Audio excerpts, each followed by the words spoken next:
5, 4, 3, 2, 1.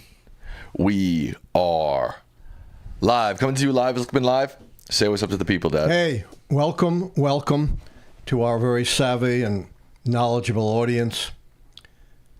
Another unfortunately sad presentation this evening. Not because we're sad, but because events are so sad.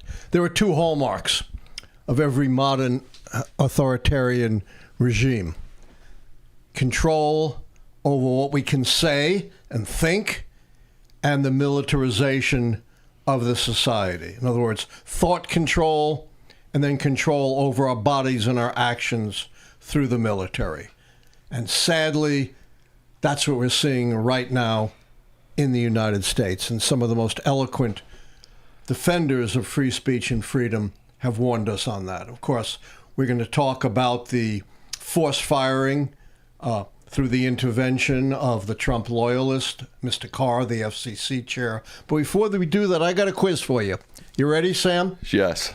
I'm going to read you 3 quotes, all from media personalities who are regulars on television, and you can tell me which of these 3 quotes is worse and more dangerous. I'm not going to identify who said them. I'm just going to give you the quotes. You ready? So here's A. A. Homeless people who do not accept help in the form of resources funded by public money should, quote, be locked up in jail, quote, or involuntary lethal injection. What? Or something. Just kill them. What? Just kill them. That's not a This is not some obscure person. That's not a real quote. That is a real quote What? from a very famous person. Here's another one. Okay. They are at war with us. Whether we want to accept it or not, they are at war with us. And what are we going to do about it? How much political violence are we going to tolerate? And that's the question we're just going to have to ask ourselves. And finally, I've already lost it. You can pull it up in 2 seconds. Don't you worry, Dad. I can? Yep. If you say so. Yep. Yep, I did, in 2 seconds. 2 seconds. The MAGA crowd desperately trying to characterize this kid who murdered Charlie Kirk as anything other than one of them, and doing everything they can to score political points. In between the finger pointing, there was grieving. All right, so folks, what do you like the chat take over? A, B, or C? Which of those quotes do you think is the worst? And I did not identify the speaker. What if I told you I knew who each one of those speakers were? Well, you're a smart kid. It's not like these quotes have gotten quite a bit of attention. I know. Over the last, I know. Couple of weeks. So it's not. I think. And those are by far not the only ones I could have used. So what are we getting? Are we doing a poll on this? No, people are just putting in the chat. Yeah. So far, I've only seen A's. A. Oh, should we do a poll? Nah, I think we know what's going to come out. Everybody's A and B are vastly worse than C. And who's the only one who lost their job? C. Jimmy Kimmel. A was Fox News host and anchor Brian Kilmeade, and C was one of their most prominent on-air hosts, Jesse Watters. And by the way, Waters. What's a Watter? Jesse Waters. And by the way, his quote was made before they even knew the identity of the shooter, much less any motivations of the shooter. And there are a host of similar quotes throughout the conservative world before they knew anything about who the shooter was, declaring war, saying the left has blood on their hands, this is an assassination that is attributable to the Democrats and the left. And, of course, they still don't know for sure what the motivations of the shooter was, and may never. There have been over 300 mass shootings in America already, and the truth is we don't know the motives of any of them. It's almost impossible to discern and determine motivation. But Trump has now said he's cracking down on the left. He's declared Antifa, whoever they are, terrorist organizations, never mind real violent organizations that participated in the January 6th insurrection that injured 140 policemen, like the Oath Keepers and the Proud Boys. No problem. Antifa, who isn't even an organization, is vastly more dangerous. All right, Sam, I know you have a lot to add to this.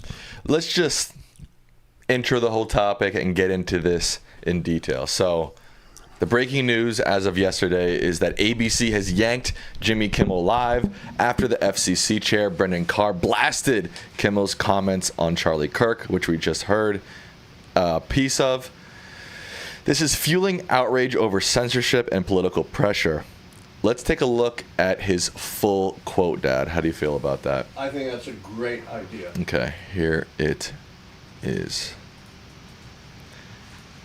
We hit some new lows over the weekend with the MAGA gang desperately trying to characterize this kid who murdered Charlie Kirk as anything other than one of them and doing everything they can to score political points from it. In between the finger pointing, there was grieving. On Friday, the White House flew the flags at half-staff, which got some criticism.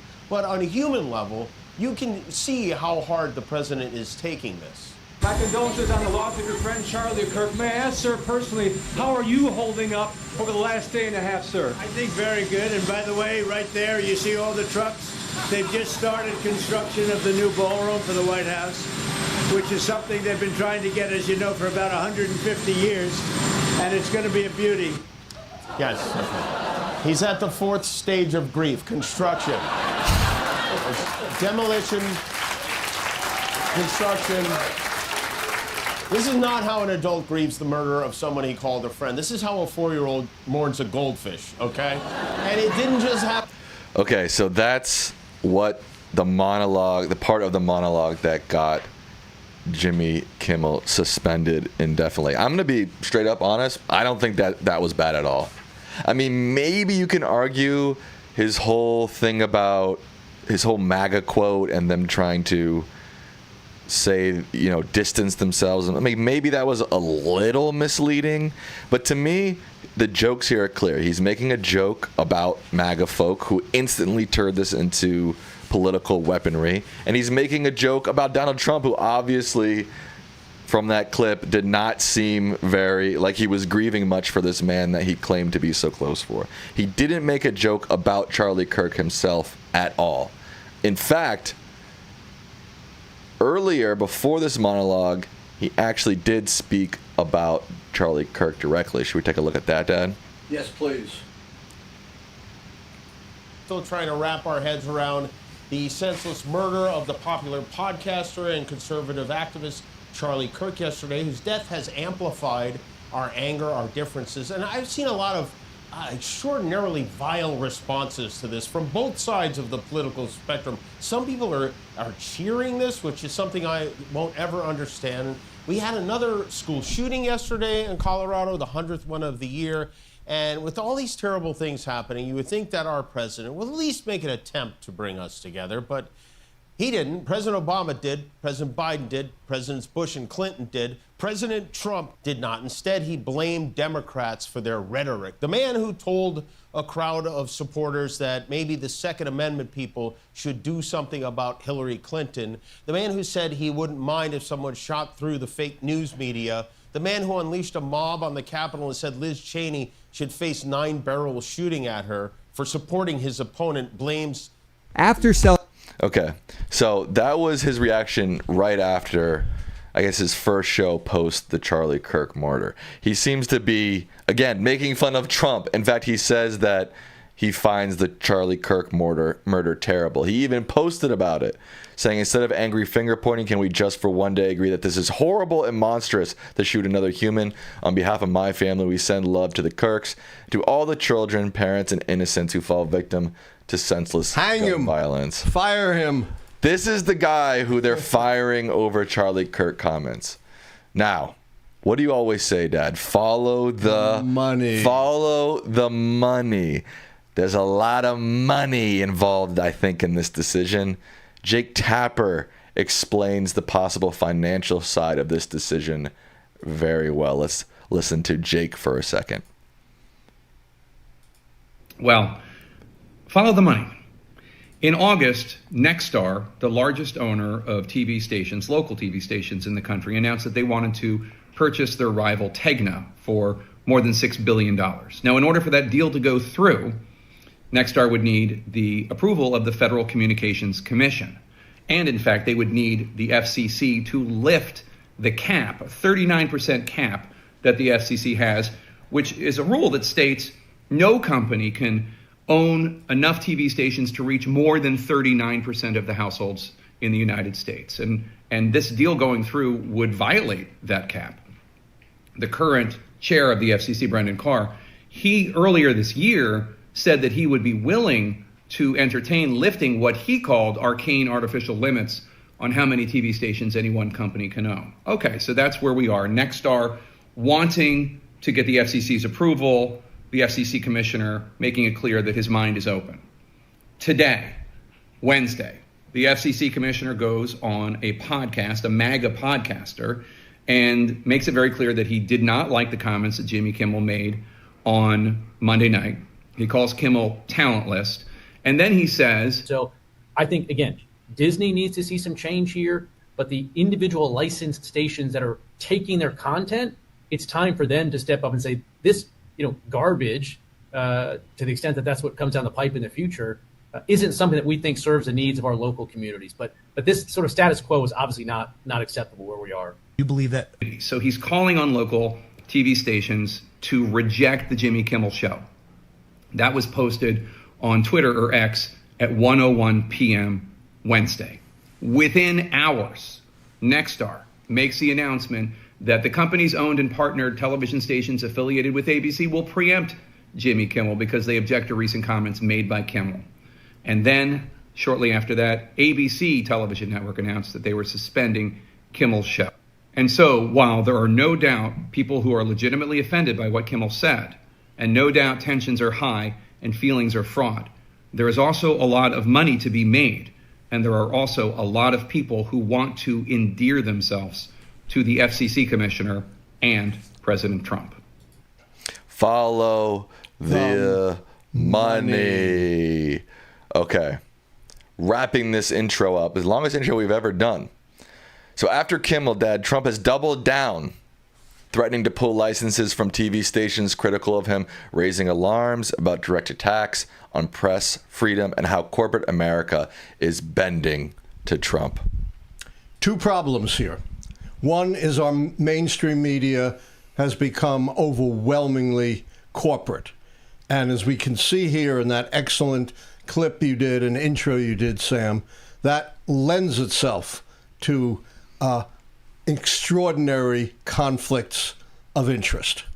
And we couldn't be more blatant in this case of Nexstar dropping Jimmy Kimmel when folks who have said vastly worse things, objectively, I don't care what your political ideology is, he hasn't come close to saying we're at war or we should kill people, nothing remotely like that. So this is a huge problem, and we've seen it for years. We saw ABC capitulating to Trump on a baseless lawsuit. 60 Minutes, the same thing. We see him intimidating the Wall Street Journal, the New York Times, with multi-billion-dollar lawsuits. When you mix corporate interests, government, and free speech, who's going to lose, Sam? All of us. Free speech is going to lose. Right. And all of us.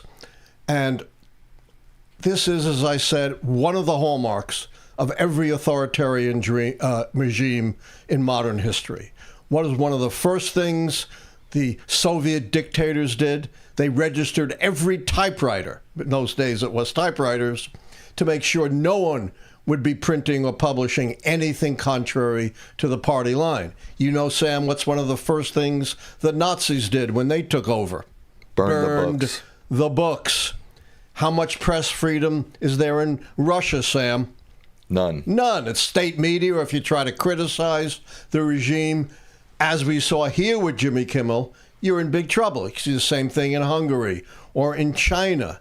And those who follow free speech, nonpartisan groups, including some right-leaning groups, are incredibly alarmed on what is going on here. You cannot censor speech because you don't like it. And that's basically what Trump said. He's going to go after every outlet that criticizes him and try to censor and control him. Might as well take the First Amendment to the Constitution and burn it. Burn it. Consign it to the flames, because the whole purpose of the First Amendment is not to protect speech you like. You wouldn't need it then, right, Sam? Right. It's to protect speech you don't like. I remember when I was at college, what were those guys called? That crazy church who would like hold horrific signs. Oh, Westboro Baptist Church. Oh, yeah. Yeah, I remember the Westboro Baptist Church came to my college and held their horrific signs, and the First Amendment protected them. Of course it does. That's the whole point of the First Amendment. It's got to protect the whole range of speech. Once you start protecting only speech that you like and that you agree with, you have sunk into the bog of authoritarianism. And you don't have to take my word for it. Just look around at the world.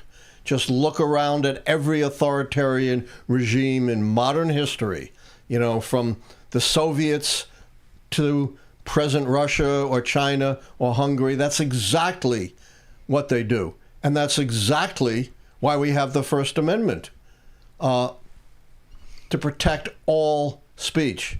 And here's what nonpartisan free speech organizations, I'm not going to quote a single Democrat, have said what's going on. The premier free speech organization in America, and maybe the world, is called PEN America.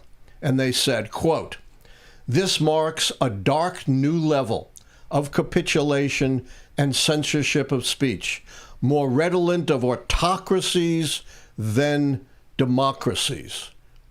Autocracies than democracies. I'll repeat that. The Trump administration's regulatory crusade against free speech has crossed an historic line with the indefinite removal of Jimmy Kimmel Live, an act of government-instigated censorship against satire and comedy, by demanding that broadcasters use public airwaves only for government-approved speech. The politicized Federal Communications Commission has sent a chilling message. Commentary, even jokes that challenge the president, will be met with swift retaliation. Unquote. Connor Fitzpatrick, senior attorney with the Foundation for Individual Rights and Expression, says, quote, "These are dark times for free speech in the United States. This administration believes that they can decide what the public should be able to hear, and that should strike fear in every American who values free speech."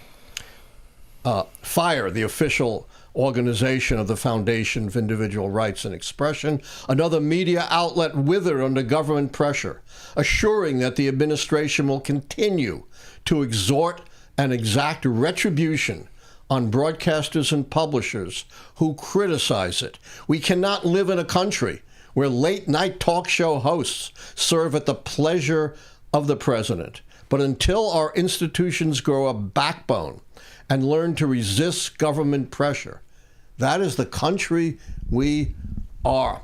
SAG-AFTRA and the American Federation of Musicians said, "This is the type of suppression and retaliation that endangers everyone's freedoms. It is state censorship that is now happening in the United States of America, not some far-off country. It's happening right here and right now." This is not Democrats. These are independent organizations that represent musicians, actors of every political stripe. Not musicians. Probably not. No, there's Christian rock musicians. And they should have freedom of speech too. There's a lot of Christian rock musicians, in fact. All right, we talked about this before. When the Biden administration was in power, who were the biggest critics of censorship, even of hate speech, and the biggest critics of what they called cancel culture? MAGA. And among them, guess who was prominent? Mr. Carr. Yes. Carr posted a quote from Biden. I have it here. Yeah. Good satire is about our leaders, about our society, is quintessentially an American thing. And did Mr. Carr dispute that, Sam? No. He said, right here. Biden is right. Political satire is one of the oldest and most important forms of speech. It challenges those in power while using humor to draw more people into the discussion. That's why people in influential positions have always targeted for censorship. Here's another Carr post from December 2023. Quote, free speech is the counterweight. It is the check on government control. That is why censorship is the authoritarian's dream. That's not Elizabeth Warren. No. That's not Bernie Sanders. No. That's Commissioner Carr himself. He's a hypocrite. Worse than that. Oh. It's you know, you need a new name for this. Yeah. It's beyond hypocrisy. Right. You know, when the Democrats are in power, by God, people can say anything they want. Any attempt to control it or censorship is awful. Free speech is essential to fight authoritarianism. But of course, once they're in power, all of that gets burned in the flames. And now government censorship, just because we don't like the speech, is fair game for censorship. And it goes beyond. Yeah, go ahead. I've seen a bunch of people on the right, crying about this, being like, oh, the left is really the cancel culture people. They've been trying to cancel people for years. We have never, ever, ever, ever seen the government involved in cancel culture like we have here. We've never seen the government involved in controlling speech, universities, We've never seen. And people say, the Smithsonian. What about the Twitter files? When they were trying to block the Hunter Biden stuff. It is not equivalent. Also, during the Twitter files, there was also Republicans trying to talk to Twitter, et cetera, et cetera.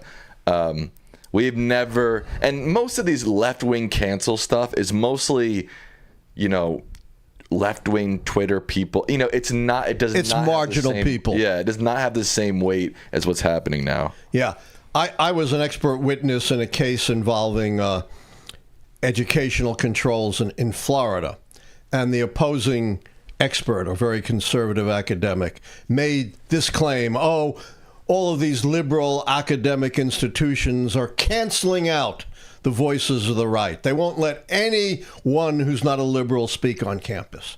And I looked at the examples he gave, and they all fell apart.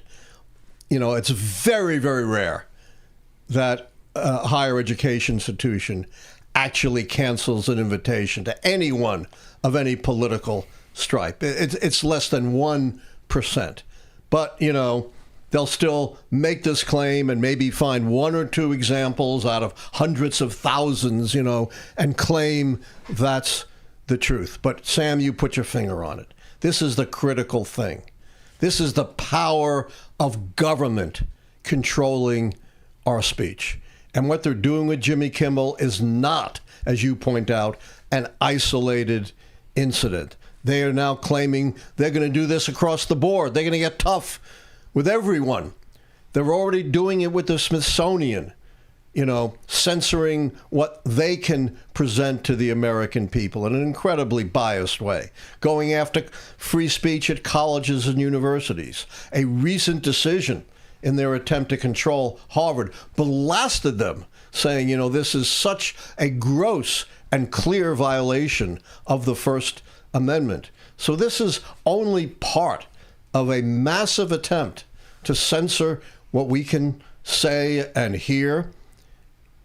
And once you do that, you're halfway towards authoritarianism. I've recommended to you many times the book Spin Dictators, which points out that an essential way in which authoritarians take control of your life is controlling what you say, what your education is, what you think. The other part, which we'll talk about more in another show, we've broached before is the militarization. And we're seeing both halves of the same walnut in the Trump administration. And it is incredibly frightening. There's another frightening thing that isn't being talked about a lot that's related to this Kimmel Nexstar stuff. It's that there's been a law for a long time, or a regulation, I'm not sure, that says one company can't own more than 30% of the market that goes directly to the televisions of Americans. Right. What Nexstar and the FCC chair are trying to do with this merger is they're trying to end that rule so that a single company does own access to more than 30% of household televisions. And that in and of itself is extremely concerning. There used to be, I think, 50 plus media companies that controlled the majority of the market. Now there's 5. And that's scary. And they're big corporate. Right. In and of itself, regardless of Jimmy Kimmel, if Jimmy Kimmel wasn't involved, if this freedom of speech stuff wasn't involved, that alone is concerning that this Trump administration is willing to give more consolidated corporate control to these massive companies. And the fewer there are and the more corporate they are, follow the money, they can be more thoroughly controlled and censored by the government because they're so dependent upon the government. It's a truly frightening development here. All right. We talked about that for a while. You ready for the next topic, Dad? I think so, yeah. Trump just visited the UK, and at a joint press conference with UK PM Starmer, Trump rattled off a string of debunked claims. Fact checkers say almost none of it. We're talking about misleading information, lies. None of it held up, Dad. Yeah, this is the guy who claims we should have only accurate history, right? Nothing biased, nothing misleading. And just in one press conference, he issued a series of whoppers, and not just on small things. Not Burger King whoppers. Yeah. No, I'd much rather have Burger King, although I think Trump prefers McDonald's, but I'm not sure. Any rate, these are not on small issues. And, it's totally typical of Trump. I'll go through some of them. The fact checkers have totally exploded them. Again, what is it now? How many years since the 2020 election? 5. Trump said, quote, "We won in 2020 big." He said that? He said that right here in print. In the UK, like yesterday. In the UK. Oh, my God. In the UK. How many cases did he file? Close to 90. How many did he win? None. None of any consequence. What did his own attorney general say? It is bullshit. What did his only head of cybersecurity say? Most secure and fair election. Who lost his bar license for lying about the election, Sam? Rudy Giuliani. No, for perpetrating this lie. No, Rudy Giuliani. Yeah. How much did Fox News have to pay? All right, we know all this. Yeah, this is insane. Current inflation.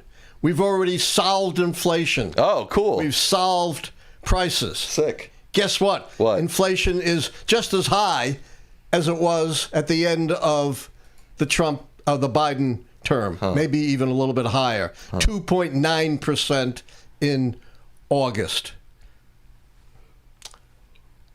Biden-era inflation. We inherited the worst inflation in the history of our country. Not even close. The worst inflation was right after the pandemic, 9.1%. The actual record in the U.S. is nearly 3 times that, 23.7%. Damn. When was that? A little bit off Trump. When was that? 1920, and it was double digits during the late 1970s as well. Yikes. Trump said China is paying a very large tariff now to the United States. It's U.S. importers, not China, who make the tariff payments to the U.S. government. And these importers often pass on the cost to guess who? Me. You and me. U.S. aid to Ukraine. The United States is into that war for $350 billion. Well, the fact checkers have closely checked that. And again, he's off by about 200%. That's all. The U.S. has allocated about $135 billion to the Ukraine. He says under Biden, 25 million people entered the country illegally without being vetted. In fact, there were under 11 million encounters with migrants, many of whom were legitimate, seeking asylum in the U.S., nothing close to 25 million. He says under Biden, prisons from the Congo were being released into the U.S. prisons, from Venezuela and many other countries pouring into the United States. What? I don't even understand that. Yeah, basically he's saying the dregs of the world are all pouring into the United States. Experts who actually know something about these three countries says Trump's claims are absolutely false. Trump once again claimed that House Speaker Nancy Pelosi rejected his offer of 10,000 National Guard troops to guard the Capitol on January 6, 2021. A double falsehood, Sam. One, there was no such order. The top commanders testified we never got any such order. In fact, Trump sat for 3 hours and watched the mayhem, never called the military, never called the FBI, never called the National Guard. Mike Pence had to do all. Second part of the big lie is even if there was such an order, did Nancy Pelosi have any authority to countermand it? No. She has no authority over the District of Columbia National Guard or any National Guard. This is one press conference. The January 6th committee. Trump repeated his false claim that the January 6th committee found out many things that were very bad, so they deleted and destroyed all information. In fact, they had a voluminous report and an even more voluminous release of information. No indication that they actually suppressed or destroyed anything. And of course, he said, we settled the war between Azerbaijan and Albania. Was there any such war? No. There was a war between Azerbaijan and Armenia, but Albania had nothing to do with it. And I got to bring this up. I'm not sure it was at this same press conference, but he was talking about, these extrajudicial killings of alleged drug ships just on his say-so. And he said, we're doing a great job. Last year, there were 300 million drug deaths. What's the population of the United States, Sam? 340 million. Yeah, so basically nobody's left, right? What I don't understand is, especially in relation to this Jimmy Kimmel stuff, right? The right wing and MAGA are so angry at Jimmy Kimmel for maybe being misleading. Meanwhile, they support one of the biggest liars and one of the most misleading humans to ever run this country. I mean, it just boggles my mind. That's why I said hypocrisy. But my book explains it. Conservative at the core. Hey, you guys need to get out and buy it. We need to pick up the sales on it. Yeah, pick it up. Pick it up. It's not expensive. And then you can ask me about it. It explains how this is all the culmination of 100 years of conservative history. The issue is that the American people voted in Trump even though they knew all this about him. All of this was known. Everything that Trump has done was predictable in the past. In fact, if you follow the show, you know how many times we talked about it before Trump took office. Can you hold my phone here, my mic? This is not a phone. This is a microphone. Oh, microphone. Yes. You need a drink. But they can just keep getting away with supporting Trump and then being mad about any left-winger who even slightly, says whatever, whatever they're trying to twist about Jimmy Kimmel. I don't know. Yeah, there are so many. They can get away things with it. Yeah. Because Trump keeps getting voted back into office. You know how perplexed we were when we saw Trump win. Yeah. And, I have no sympathy for the so-called remorseful Trump voters. You knew what you were voting for. This notion, we didn't know, we didn't think this would happen. Nonsense. If you paid even the slightest bit of attention, you knew. Yeah. All right, you ready for our final topic before we get to questions? Yeah, I don't even know what it is, so fire away. Trump's Trump is now asking the Supreme Court to let him fire Fed Governor Lisa Cook, escalating the fight over central bank independence. At the same time, U.S. Treasury Secretary Scott Bessent is under scrutiny after a report said his 2007 mortgages pledged 2 homes as his, quote, primary residence, paralleling claims against Fed Governor Lisa Cook. Bessent's lawyers say that the paperwork was proper. So do Lisa Cook's lawyers say the paperwork was proper. Moreover, there has been some, new revelation that, in fact, she didn't double count principal residence, but on one of them, she said it was a vacation home. But regardless, the defense of the Secretary of the Treasury was, even if he made this error, it was a minor thing. It's really of no consequence. These kind of errors are made all the time. So no problem for the Secretary of Treasury, right?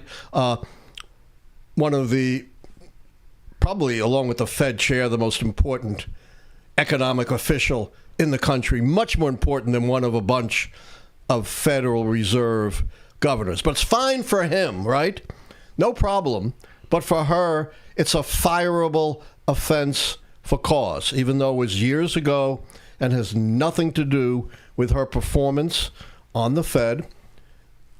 11, wasn't just a panel, the entire 11-member Federal Circuit Court of Appeals, because these cases go to that special court, by 7-4, they said Trump could not fire her. Now Trump wants to have an emergency appeal to the Supreme Court. I have no idea why this is an emergency. Do you, Sam? No. Fed's functioning. It's just fine. It may be Trump wants to have more influence over the Fed, but that's not an emergency. Trump invokes emergencies for everything. Just because he says it, it has to be an emergency. Remember, when there really was an emergency, when we needed to have those trials of Donald Trump on federal charges so voters could know whether he was guilty or not before the election, did the Supreme Court act quickly, Sam? No. They delayed for months upon months upon months for absolutely no good reason until they basically ran out the clock on the trials. Right. How you feeling? Feeling great. And as I said, this is anything but an emergency. It would be a travesty for the court even to take this, much less to say, sure, Trump, on the say-so of one of your loyalists who produced no proof, something that was inconsequential years ago, has nothing to do with her job, you can go ahead and fire her for cause. That would basically open the door for Trump to fire anyone, regardless of the legal protections. All right. You ready to get to questions? Yes, I know you have housekeeping. Before we do that, some housekeeping. I want to thank George Politis for a very generous donation. Thank you so much. Thank you. We really need these donations. We're working hard. We have 1,100 people watching, but only 400 likes. Please like the stream. It's totally free to you, and it helps us a lot. Please subscribe if you're not subscribed. Turn on that notification bell so you know we're live. Remember, donations and memberships get priority on questions. Our first question is from one of our members, and they say, I feel intimidated to say that I wholly disapprove of what Charlie Kirk did and represents. I'm not condoning murder. Neither am I condoning making him a martyr. I'm sorry, I don't understand the question. They say that they feel intimidated to say that they disapprove of what Charlie did and represents. They're not condoning murder, but they don't want to make him a martyr. No, he shouldn't be made a martyr. I have a op-ed on this on the excellent British outlet iNews, in which I say, I offer my condolences. I mourn the death, the premature killing of this young man. But to mourn his death, to denounce it, does not mean you have to celebrate his life. That is something entirely different. They're so worried about Jimmy Kimmel somehow obliquely condoning violence. Charlie Kirk said, after the horrific hammer attack on the husband of Nancy Pelosi from an assailant trying to kill Nancy, he said, some patriot should bail this guy out. That's much more outrageous than even remotely what Kirk has said. He said roving bands of black people are out to commit crimes against white people. He called Martin Luther King awful, denounced the Civil Rights Act of 1964. I can go on and on. You know, he endorsed the Great Replacement theory. You know, right, you don't need to go on. I don't need to go on. Yeah, I think we get it. Yeah. So you get my point. Yes. Yes, we can mourn his death. It's awful. It's tragic. But that does not mean we celebrate his life. And obviously, the whole history of the freedom of speech is that hate speech, speech you despise, speech that criticizes you is protected. There's a very narrow range of speech historically that's not protected. Defamation, for example, incitement to riot. Yes, Donald Trump. That's not protected by the First Amendment, or directly endangering people like ordering a murder, or as the great Justice Oliver Wendell Holmes said, shouting fire in a crowded theater. But short of those extreme examples, the whole point of the First Amendment and the jurisprudence on the First Amendment is speech, however disagreeable or hateful, is protected. Thank you, Westy Mama, for your donation. Do we as a nation really understand the First Amendment? I didn't realize one was not protected if you're under a private corporation.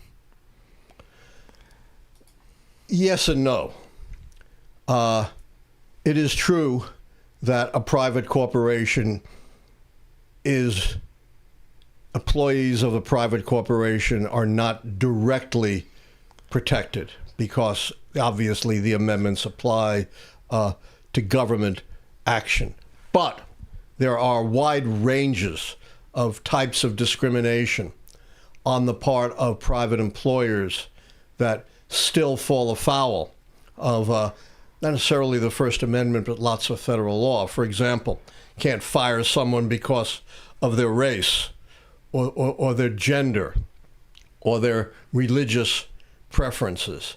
But you can, without falling into one of those protected categories, you can, at will, unless there are written guarantees, fire people at will. For example, in most universities, tenure carries with it certain protections against just being fired at will. For Meta What says, this isn't a question, but a warning to all about the FCC. Skydance, who has been aligned with Trump's ideology, has been plotting to centralize all media. We need to call them out for what they're doing. We talked about that in terms of the that's what the Soviet is, you know, state media, Chinese state media, North Korean state media. And cancel your Disney Plus membership. Stop watching corporate news. Hey, check out there's so many independent creators like us on YouTube. Check out us. Yeah. You don't need to watch corporate media. Watch us. Yeah, you don't need to watch CBS News or Disney Plus. Screw them. I don't watch Disney. Let me say this. As a media guy, as a film guy, Disney Plus sucks. Okay? I have been on that platform. There is nothing good to watch unless you're 8 years old, okay? Disney Plus is garbage. Okay, moving on. And we broadcast at a level above 8-year-olds, I think. At least 9-year-olds. At least. James Lagruda says, this weekend I'm going to the Giants game. All right. I have a concern besides the possibility of an 0-3 record. That's scary. A Charlie Kirk tribute or moment of silence may happen. My late father, who took me to several Giants games, never allowed me to boo. However, in this case, it would be very difficult not to boo if they follow the lead of other NFL teams. Do you have any advice on how to handle this peacefully without participating? Do not participate.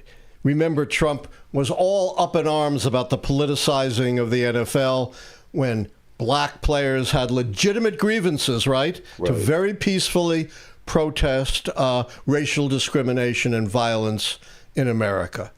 We should not, as I said, as much as we can mourn Charlie Kirk, and I do, although I didn't know him, we should not be celebrating his life and certainly a league that is predominantly black should not be celebrating a guy who called Martin Luther King awful, talked about roving bands of blacks, was against the Civil Rights Act. Come on. This is not something to celebrate. You can mourn, but this is different. Breaking news. The Senate just proposed legislation to make October 14th as Charlie Kirk Day to honor him, as we were just talking about, which is also the birthday of George Floyd. What are your thoughts? I just saw this and thought how sad it was to forget someone that died from police brutality and remember someone who might have been assassinated but said many controversial statements. Yeah, I think we've just gone over that. It seems like today Republicans are less willing to criticize the president over scandals compared to historical precedent. Could this make it more difficult or perhaps even highly unlikely for Republicans to lose the scandal key in the 28 election, since the scandal key requires some level of bipartisan recognition? It's a very shrewd comment, and I think there's a lot to it. And, that's one of the reasons I've been rethinking the keys. Remember, I developed the keys, Sam, 45 years ago. What? 45 years ago, before you were even born. Holy moly. Before I even knew your mom. Whoa. And so, people ignore this. They just say, oh, you were wrong. They fail to understand what I said innumerable times before the election, that the key system depends on a certain degree of historical continuity. And if there's a big enough break in history, which can happen, then that could undermine the keys, and that could well be happening right now. And I think our smart caller identified one issue. I also talked a lot about disinformation, but I'm not going to get into that now. Somebody said that me calling on people to cancel their Disney Plus membership and stop watching corporate media, they said that's cancel culture. Actually, it's not, because cancel culture means what you're doing to Jimmy Kimmel. You're literally stopping them. Official from doing action. their jobs. Actually, what I'm doing is actually part of the First Amendment, part of my speech to say, hey, don't participate, don't give your money to these organizations. That's not cancel culture. They can still operate. That has nothing to do with me. If they lose money, they lose money. That's the price you pay of being a corporation, a giant capitalistic society. It's not cancel culture. Not even close. Not even close. You're wrong. Unfortunately, Sam, you have no power. Well, but there is this idea of collective action. Absolutely. Right? But I'm saying voluntary collective action, not the whip hand of government. Right. That's the distinction. Right. Collective action is not necessarily cancel culture. In fact, I would argue the opposite. It actually aligns with American ideals, the idea that the collective people can come up together and say, hey, we don't want to spend our money on these products. Good luck to you. What's the most revered grassroots movement in American history? The civil rights movement. You could say, oh, they were cancel culture. They wanted to cancel all these laws in the South, and they did. And they acted to dramatize their cause, to persuade people. That is not cancel culture. Our next question. Can you comment on Trump's visit to the UK? It was sickening to see the treatment they gave him. Did they have an ulterior motive, like seriously confronting him with important issues? Look. They really did roll out the red carpet for him. It was awful. But I understand it. He's the most powerful person in the world. Very difficult for another country, particularly, all the other countries are much weaker individually than the U.S., much less powerful, very dependent on the U.S. You don't stomp on Trump. How do you get to Trump, Sam?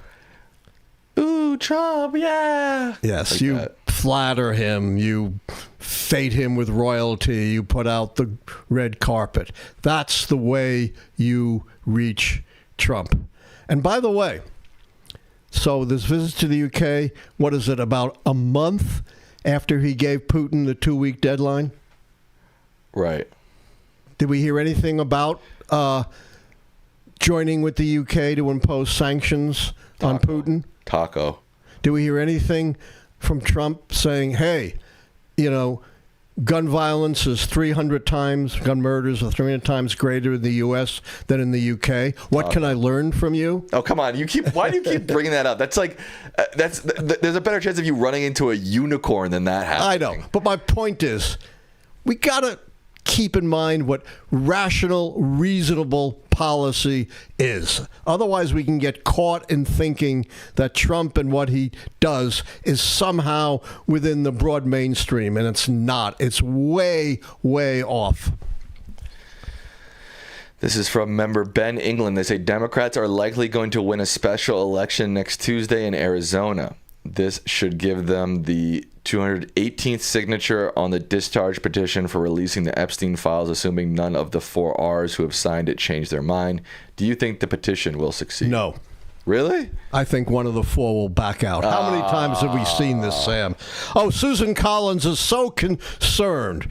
And then when it comes to actually voting for Kavanaugh, what does she do? Backs out. Senator Cassidy, I'm so concerned about RFK Jr.'s position on vaccines. But when Ken comes down to it, what does he do? Backs out. Yeah. So, well, I think there's still some chance, of course. But I think it's more likely that one will back out and it'll fail by 1 vote. Have you been following this Kash Patel hearing? Like, yes. I mean, it's a zoo kind of all around, but, you know, he's saying that there's court documents prohibiting him from releasing the Epstein files that are in the direct control and jurisdiction of the FBI. He's saying there's nothing in the files about one being trafficked.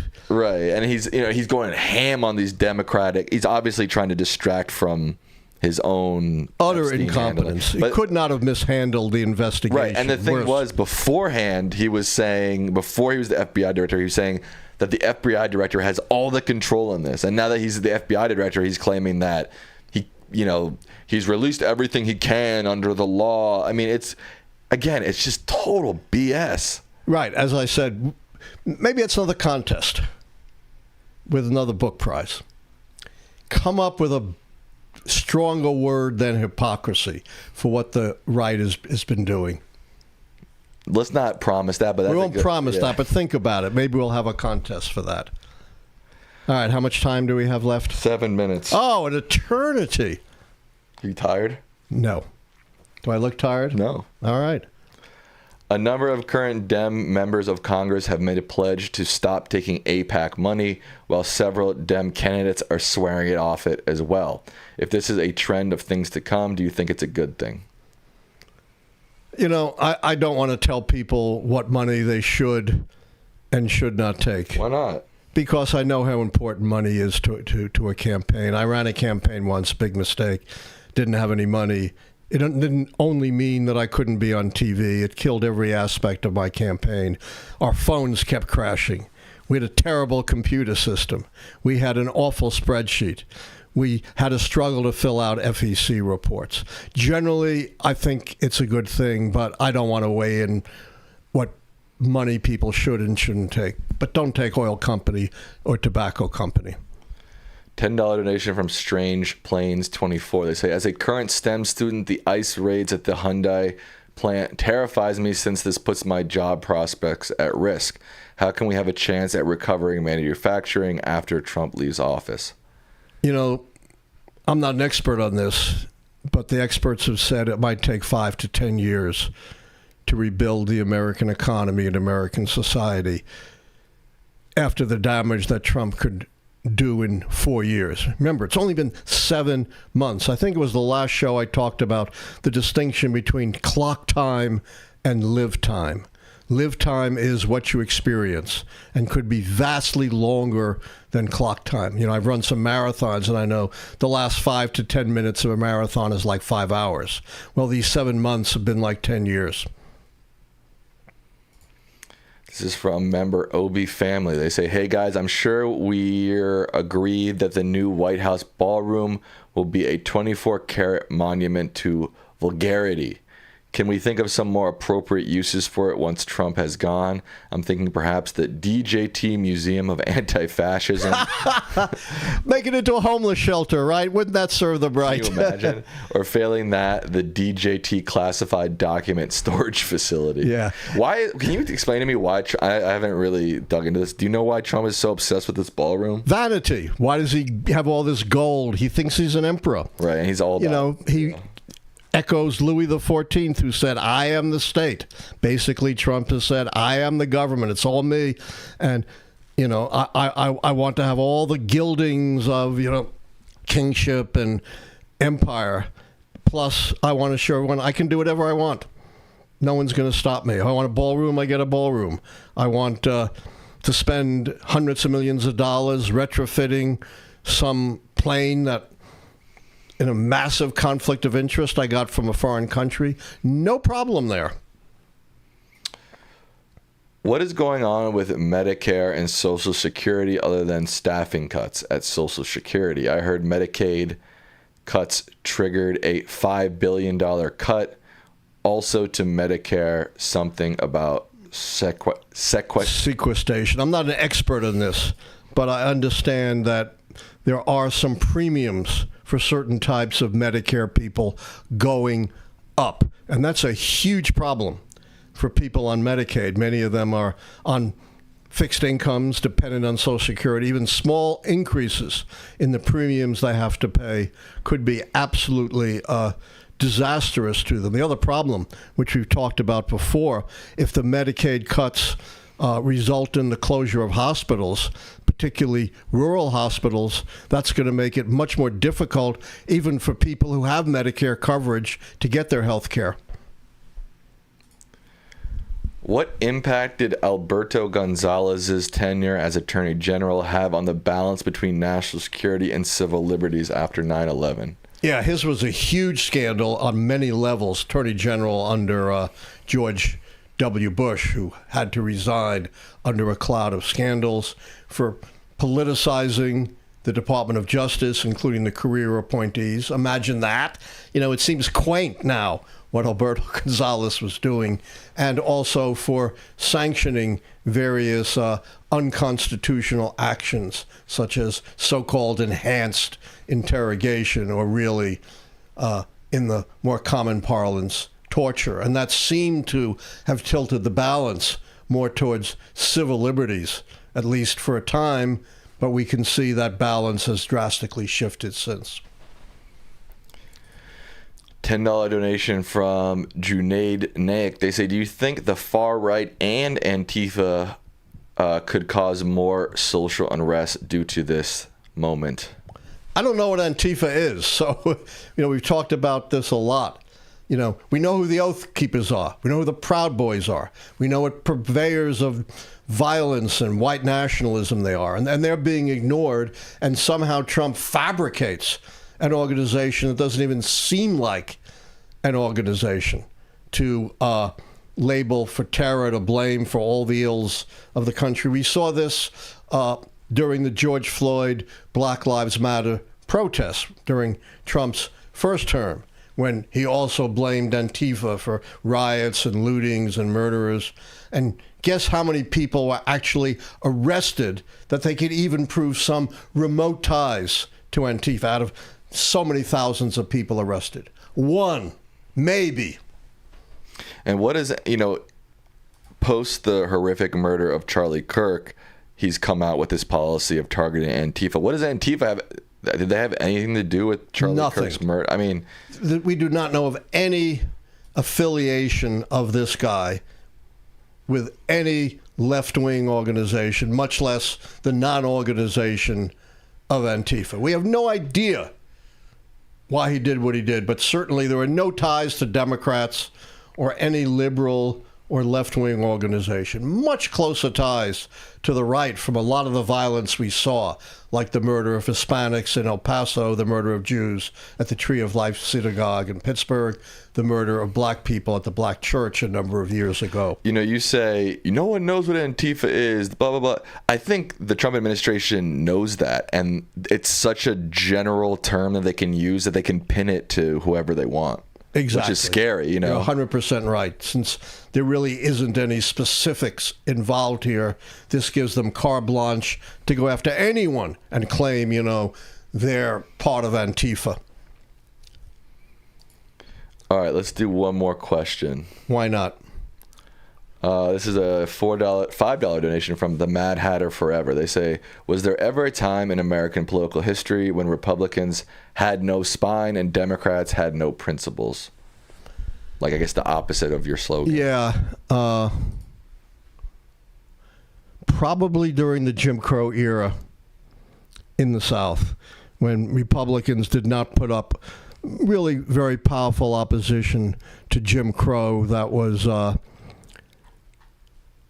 instigated by Democrats, who are, of course, against the party of Lincoln, and they were the predominant white supremacist party in the South. Republicans were very active during Reconstruction and did tremendous things. The 13th Amendment ending slavery, the 14th Amendment on due process and equal protection of the laws, the 15th Amendment prohibiting disenfranchisement by race. But they kind of gave up in the latter part of the 19th century, and Jim Crow really ran riot in the South. All right, with that, we will wrap up Lichtman Live for this evening. Some donations to shout out: Joanne Roberts, Westy Mama, George Politis, Sharon Novak, James Finch, Adam Evans, Amy G. Thank you all so much. Thank you. All right, Dad, what are your final words to the people tonight? We need a new word. The word hypocrisy is not even strong enough for what's going on in our country.